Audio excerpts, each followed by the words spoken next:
नमस्कार, पायल फॅशन बुटीकमध्ये तुम्हा सर्वांचं खूप स्वागत आहे। तर आजच्या व्हिडिओमध्ये आपण हेरिंग बोन स्टिच कशी प्रकारे करायची ते पाहणार आहोत। त्यासाठी चॅनलला कनेक्ट राहा। तर या इथं बघू शकता, धागावरती घेतल्यानंतर ना एक बॅक स्टिच करून घ्यायची, म्हणजे ते इथं पण आपली एक गाठ तयार होते।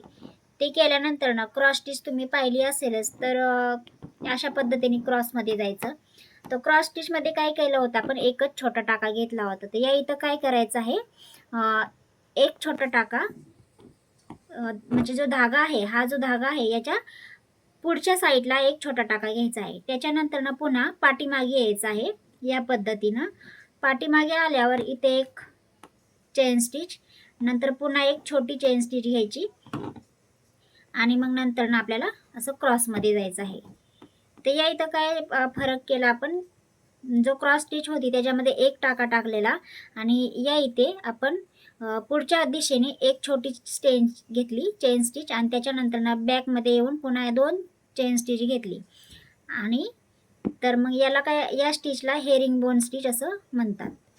तर इथं बघा, पुन्हा आपण क्रॉस आलो तर एक छोटी चेन स्टिच घेतली, पुन्हा पाठच्या दिशेने यायचं आणि मग या इथं छोट्याशा दोन स्टिच घ्यायच्या आणि मग पुन्हा क्रॉस मध्ये जायचं आहे, एक छोटी चेन स्टिच, आणि मग पुन्हा ह्या साईडला येऊन दोन चेन घ्यायच्या आहेत।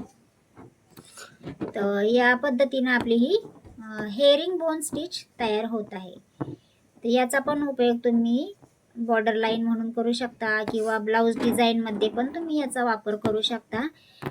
तर खूप छान अशी डिझाईन तयार होते।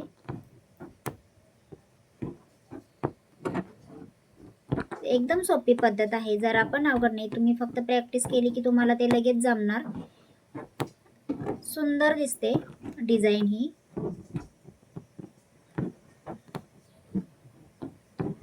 छोटे छोटे चेन स्टिच घ्यायचे आहेत, जास्त मोठ्या घ्यायच्या नाहीत। फक्त आपल्याला ही क्रॉस मध्ये जी आहे तीच लॉंग घ्यायची आहे। नंतर ना ज्या बाकीच्या तीन आहेत इथे, एक बॅक मध्ये आणि एक फ्रंट मध्ये, अशा शॉर्ट शॉर्ट घ्यायच्या आहेत।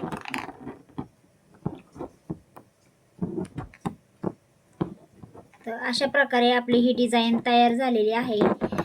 तुम्हाला व्हिडिओ जर आवडला असेल तर व्हिडिओला लाईक, शेअर, सबस्क्राईब नक्की करा आणि पुन्हा भेटूया आपण एका नवीन व्हिडिओमध्ये। तोपर्यंत बाय बाय।